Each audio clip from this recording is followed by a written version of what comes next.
Paper में निकला UP के विधायक यदुनाथ सिंह जी लॉकअप में, तो राजा विश्वनाथ प्रताप सिंह ने पीसी चतुर्वेदी अपने प्रमुख सचिव को भेज करके प्रधानमंत्री आवास बुलवाया और वहीं पर वो नहाए धोए। ये बात हमसे व्यक्तिगत राजा विश्वनाथ प्रताप सिंह ने बताया।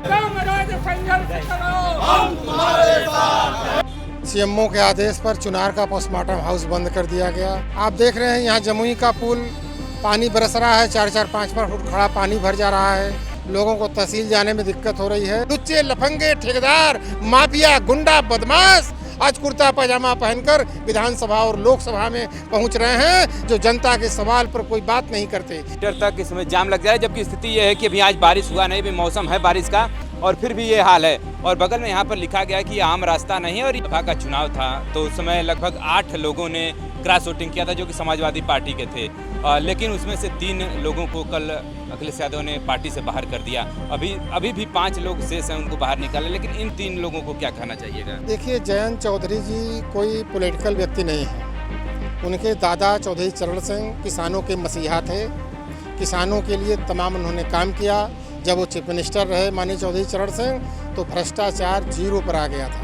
हम भी यदुनाथ सिंह के खिलाफ लड़े, लेकिन जब हम चुनाव हारे, वो जीते 91 में, तो हम उन्हीं के यहाँ जाकर रुके।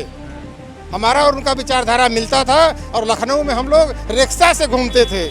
और विपक्षी जो तमाम विधायक सांसद यूपी के थे, वो देख करके हंसते थे कि ये दोनों चुनाव लड़के आए हैं और रिक्शा से एक साथ घूम रहे हैं और एक कमरे में रुके हुए हैं।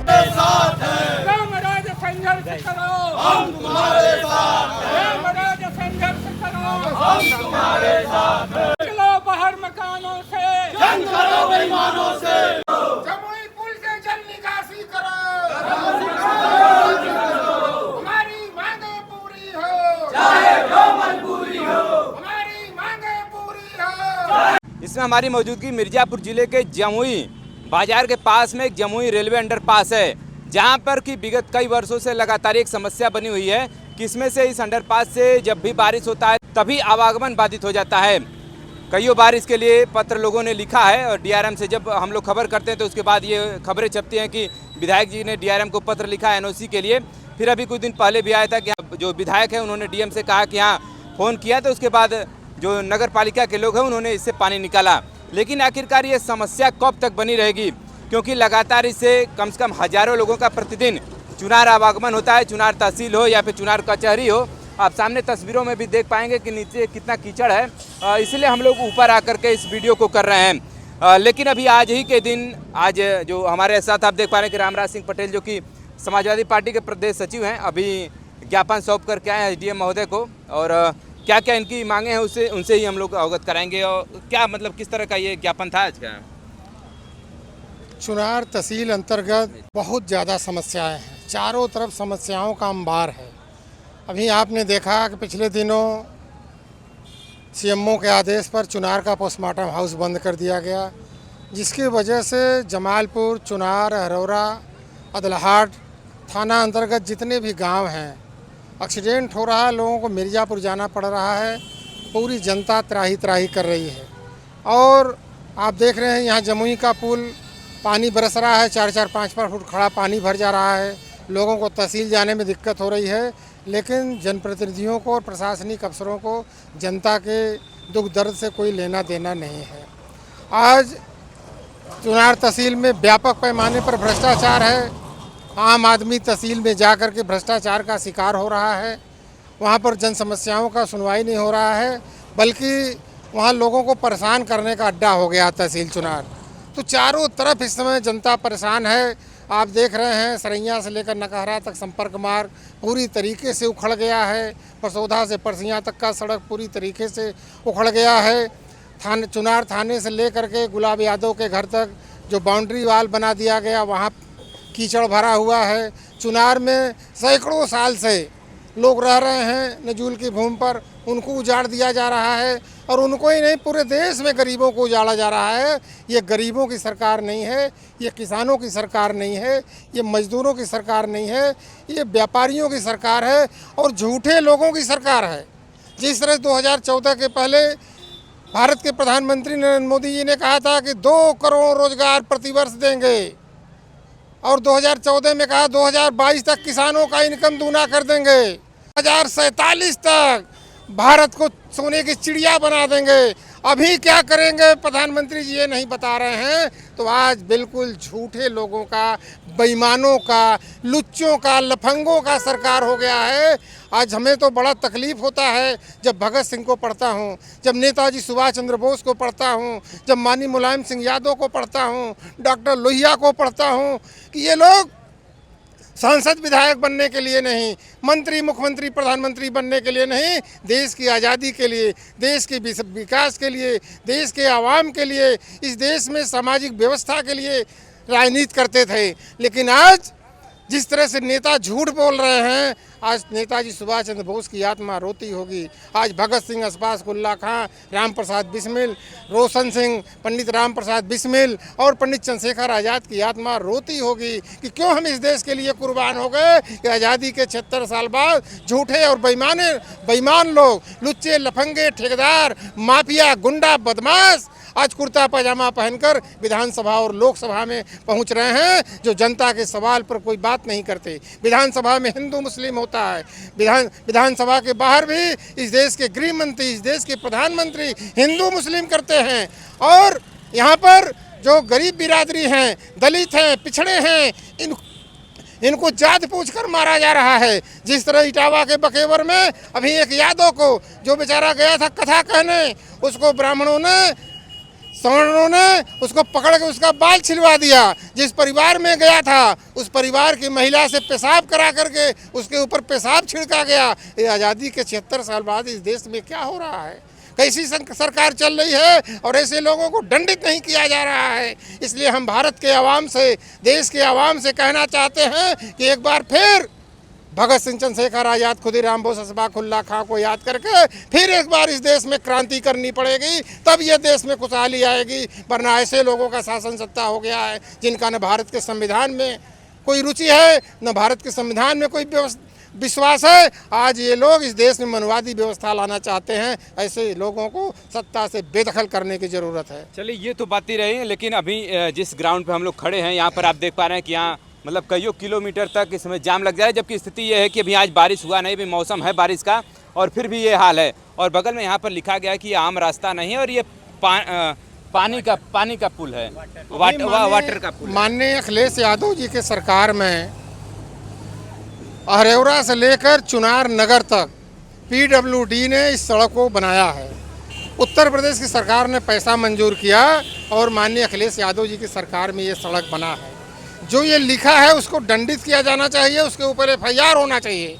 ये हमारा उम्र आज 65 साल हो गया, ये आम रास्ता हमारे बचपन से मैं देख रहा हूँ और आज लिख दिया गया। और यहाँ के जनप्रतिनिधि जो कि यहाँ के स्थानीय नहीं हैं, इसलिए अधिकारियों के ऊपर एक्शन नहीं ले रहे हैं। इसलिए इसकी लड़ाई अब समाजवादी पार्टी मजबूती से लड़ेगी। और जब तक यहाँ आवागमन सही नहीं हो जाता, सुचारू रूप से नहीं चलता, तब तक समाजवादी पार्टी तहसील मुख्यालय पर अनवरत धरना प्रदर्शन करेगी और ये जन समस्याओं को दूर करके ही दम लेगी।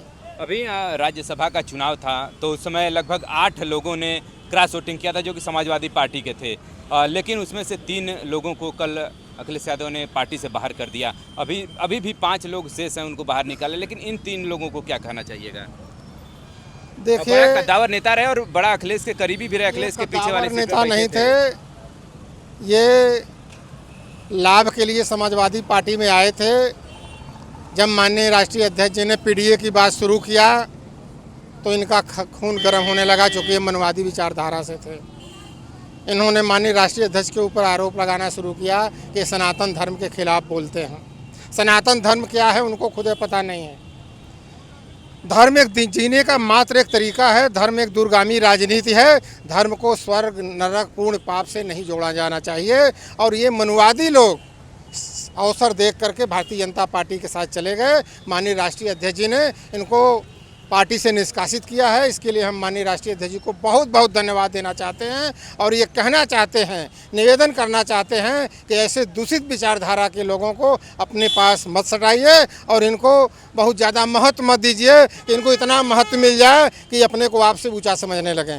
लेकिन अभी SDM साहब के यहाँ या फिर आप तहसीलदार साहब को आपने ज्ञापन दिया, तो क्या आश्वासन मिला है इस रोड को लेकर के? अब उनको हमने चेतावनी दिया है कि 1 सप्ताह के अंदर यदि हमारे मांगों पर गंभीरता से विचार कर उसका निराकरण नहीं किया जाता है तो समाजवादी पार्टी अनिश्चितकालीन धरना प्रदर्शन करेगी और जब तक समस्याओं का निराकरण नहीं हो जाता तब तक जो है समाजवादी पार्टी धरना प्रदर्शन करती रहेगी।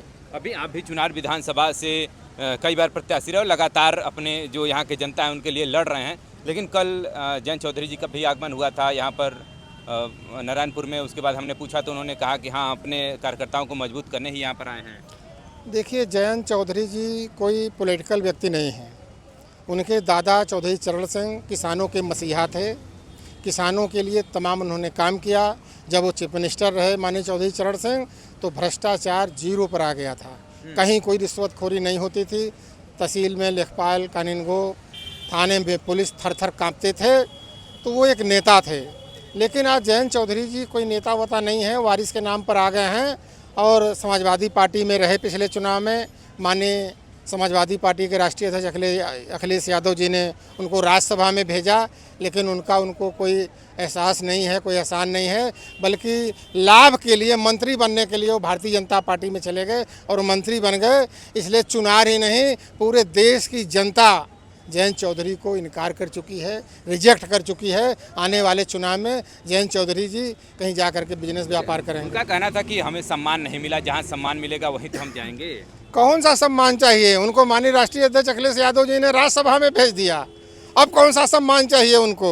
उनको प्रधानमंत्री बना दे माननीय राष्ट्रीय अध्यक्ष जी, तो मंत्री बनने के चक्कर में चले गए लालची आदमी। ऐसे लालची आदमी के बारे में हम क्या कहें?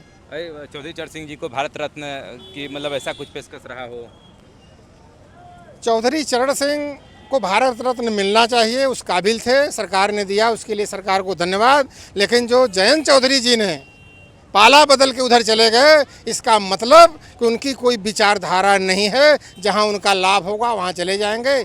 आज समाजवादी पार्टी के साथ माननीय राष्ट्रीय अध्यक्ष हमारे अखिलेश यादव जी ने उनको राज्यसभा में भेज दिया।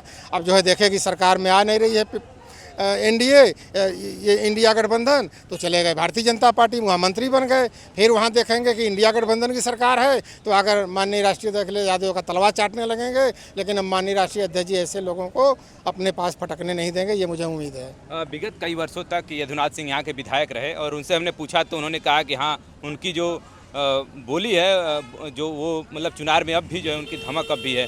लोग कभी दबे जुबान से आपको भी यदुनाथ सेकंड 2 का दर्जा दे देते हैं, तो क्या मतलब लगता है कि अभी उनकी धमक है इधर चुनार? देखिए, माननीय यदुनाथ सिंह छात्र राजनीति से आए थे। बीएचयू में वो महामंत्री का चुनाव लड़े और शेरे दिल व्यक्ति थे, उनके अंदर डर भय नहीं था। वो चौधरी साहब को मानते थे, इसलिए चौधरी साहब के साथ रहे, अजीत सिंह के भी साथ रहे। कभी शासन सत्ता के साथ वो झुके नहीं और न ही शासन सत्ता में कहीं लाभ के लिए गए। सदैव विपक्ष की राजनीति किए और विपक्ष की राजनीति करते हुए चुनार का सम्मान उन्होंने बढ़ाया। पूरे देश के लोग माननीय यदुनाथ सिंह को जानते थे। एक घटना आपको बता दें, माननीय बीपी सिंह प्रधानमंत्री थे, माननीय यदुनाथ सिंह दिल्ली गए, यूपी भवन में रुकने के लिए कोई कमरा खाली नहीं था। एक सूट राज्यपाल के लिए बुक था। उन्होंने पूछा वहाँ के मैनेजर से कि ये कमरे में ताला लगा है किसके लिए? कहें राज्यपाल के लिए। कहें लोकतंत्र में राज्यपाल क्या होता है जी, खोलो इसमें हम नहाए धोएं। जब नहीं खोला तो उन्होंने मारा लात और ताला खुल गया। नहाए धोए, तब से पुलिस आई, उनको पकड़ के ले गई, लॉकअप में बंद कर दी।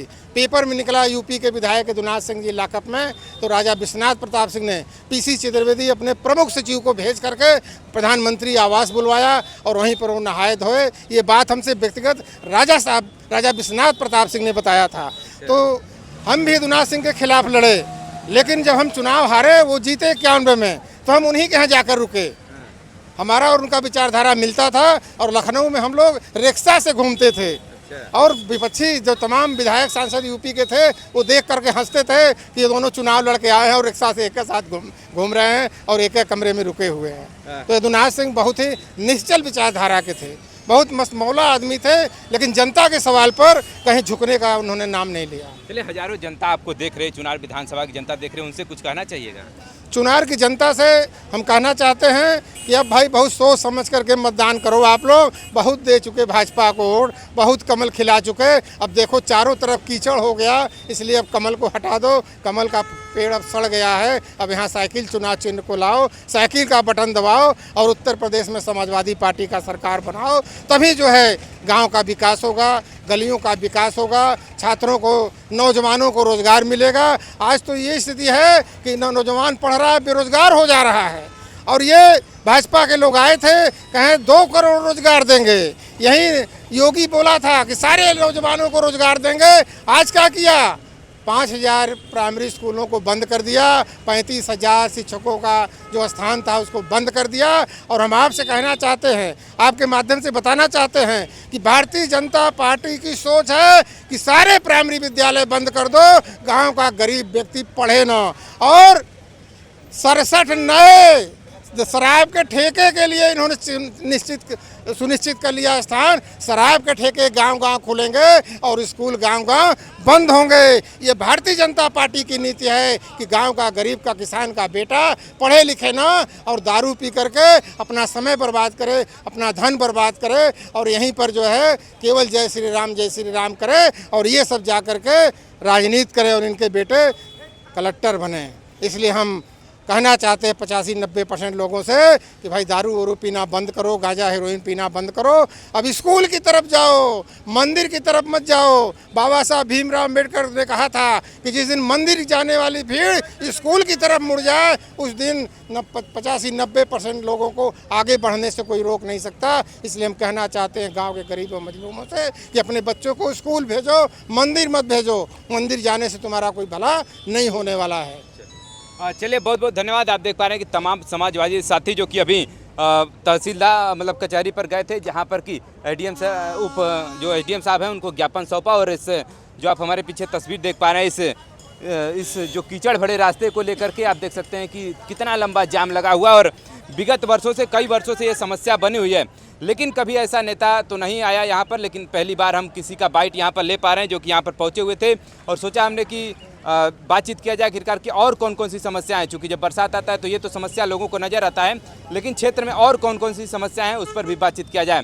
फिलहाल इस पूरी घटनाक्रम को लेकर क्या आप क्या सोचते हैं, कमेंट करके जरूर बताइएगा। मिर्जापुर जिले के हम लोग जमुई रेलवे अंडरपास पहुंचे। आप हमारे पीछे तस्वीर देख पाएंगे, आकस्मिक चिकित्सा सेवा भी इसी रास्ते से होकर जा रहा है, जहाँ पर कि आप तस्वीर में देख पाएंगे यहाँ लिखा है कि आम रास्ता नहीं और यह वाटरवे ब्रिज है, जहाँ से कि आपने देखा कि अभी यहाँ से एम्बुलेंस क्रॉस हुआ और तमाम सैकड़ों गाड़ियों का आवागमन होता है। थोड़ा सा हम चाहेंगे छायाकर महोदय आगे से जाइए, इस वीडियो को दिखाइए।